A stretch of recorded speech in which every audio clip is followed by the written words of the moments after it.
नमस्कार दोस्तों, target with PS Parihar channel में आपका स्वागत है। सुबह के इस वीडियो में ऐसी सूचनाएं होती हैं जो विभिन्न समाचार पत्रों पर छाई हुई होती हैं और विद्यार्थियों के लिए आवश्यक होती हैं। तो आइए शुरू करते हैं और देख लेते हैं कि आज के समाचार पत्रों में ऐसी कौन-कौन सी सूचनाएं हैं। सबसे पहली सूचना है पूर्व मुख्य सचिव राजीव कुमार की अध्यक्षता में बनी कमेटी की एक रिपोर्ट की। रिपोर्ट में यह कहा गया है अगर कार्य में दक्षता बढ़ानी है तो कुछ मूलभूत परिवर्तन करने होंगे।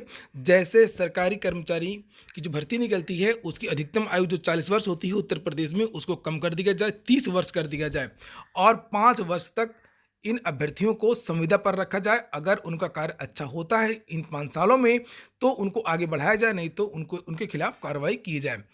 इसी तरीके से ये भी कहा गया है कि अगर कोई सरकारी कर्मचारी जो पहले से कहीं नियुक्त है वो किसी दूसरी भर्ती के लिए आवेदन करता है तो उसको पहले विभाग से अनुमति लेनी होगी और अनुमति लेने वाले दिन से ही उस अभ्यर्थी को 1 साल का वेतन रहित अवकाश दिया जाए, यानी कि छुट्टी पर उसको भेज दिया जाए और उसको वेतन भी नहीं मिलेगा। और इसके साथ ही वह केवल 2 बार ही उसको केवल 2 मौके दिए जाएंगे, चाहे उसका सिलेक्शन हो या ना हो। केवल वो अन्य सरकारी नौकरियों में आवेदन के केवल उसके पास 2 मौके हैं।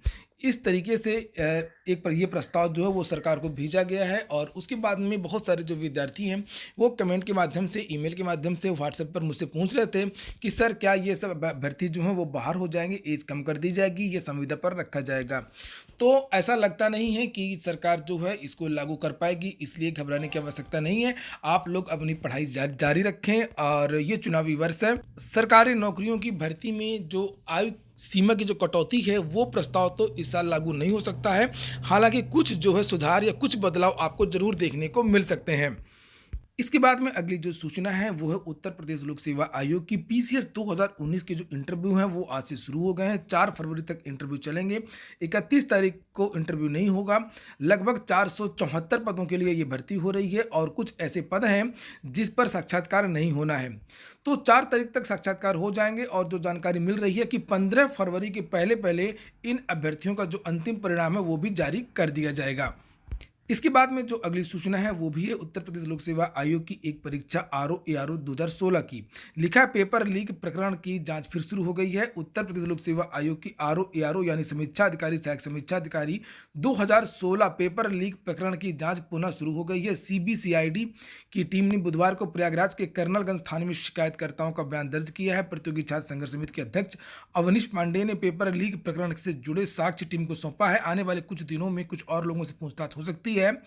यूपीपीएससी ने आरओ 2016 की प्रारंभिक परीक्षा 27 नवंबर 2016 को प्रदेश के विभिन्न जिलों में कराई थी।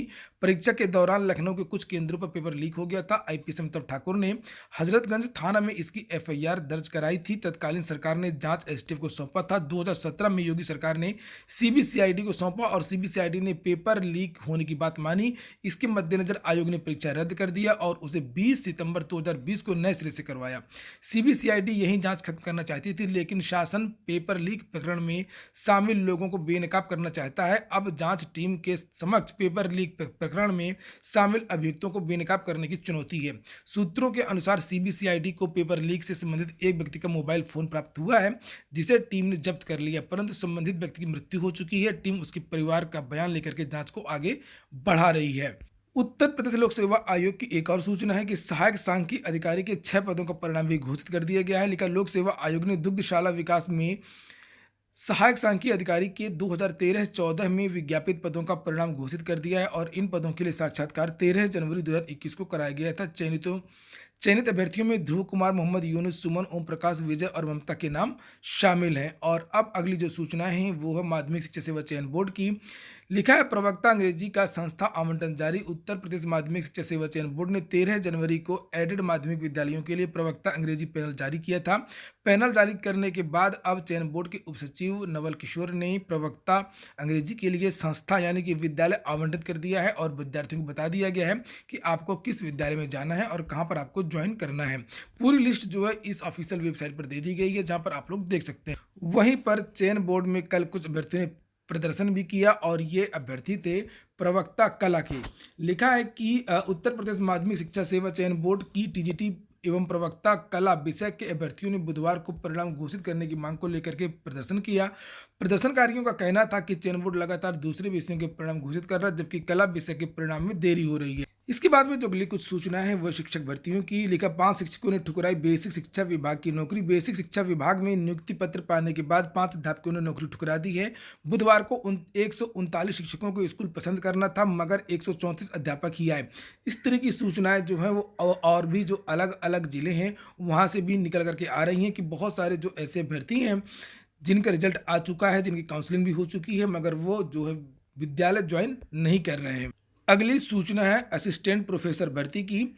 लिखा है कि क्षैतिज आरक्षण का निस्तारण न होने से रुकी भर्ती। शासन ने प्रदेश के अशासकीय सहायता प्राप्त एडेड डिग्री कॉलेजों में असिस्टेंट प्रोफेसर की नई भर्ती कराने का निर्देश दे दिया है। इसके तहत 3900 पदों पर असिस्टेंट प्रोफेसर की भर्ती होनी है। उच्च शिक्षा निदेशालय ने प्रथम चरण में उत्तर प्रदेश उच्चतर शिक्षा सेवा आयोग को 2016 पद का अधियाचन भेजा है, लेकिन उसमें क्षैतिज आरक्षण की स्थिति स्पष्ट नहीं की है। इसके चलते आयोग विज्ञापन नहीं निकाल रहा है और भर्ती फंसी हुई है।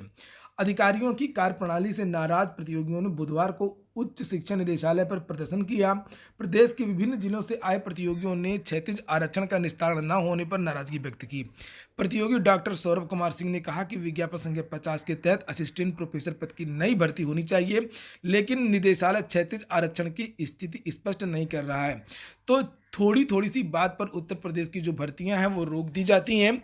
कभी तदर्थ शिक्षकों को लेकर के टीजीटी पीजीटी की भर्ती, कभी आरक्षण को लेकर के असिस्टेंट प्रोफेसर की भर्ती, और कभी जो है आरक्षण को लेकर के यूपी ट्रिपल एससी की भर्तियां, वो आरक्षण के नए आरक्षण के अनुसार फिर से अधियाचन मंगाता है और उसे क्लियर नहीं कर पाता है।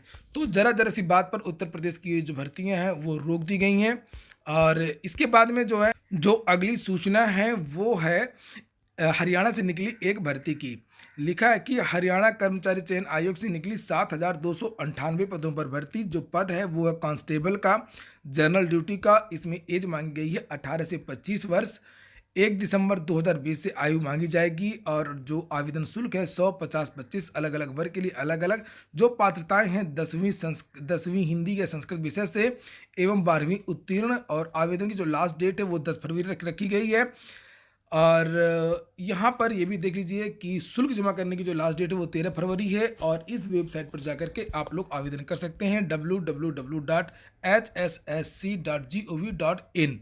इसी तरीके से राजस्थान से भी एक भर्ती निकली है, डिस्ट्रिक्ट जज कैडर की है। सीधी भर्ती है, पदों की संख्या 85 है, आयु सीमा 35 से 45 वर्ष है और आवेदन शुल्क 1100 है। पूरी जानकारी आपको इस वेबसाइट पर मिल जाएगी www.hcraj.nic.in। और ये हो गया आज का वीडियो। अगर आपको अच्छा लगा हो तो लाइक कर दें। जिन छात्रों ने चैनल को सब्सक्राइब न किया हो सब्सक्राइब कर लें। पूरा वीडियो सुनने के लिए बहुत बहुत धन्यवाद।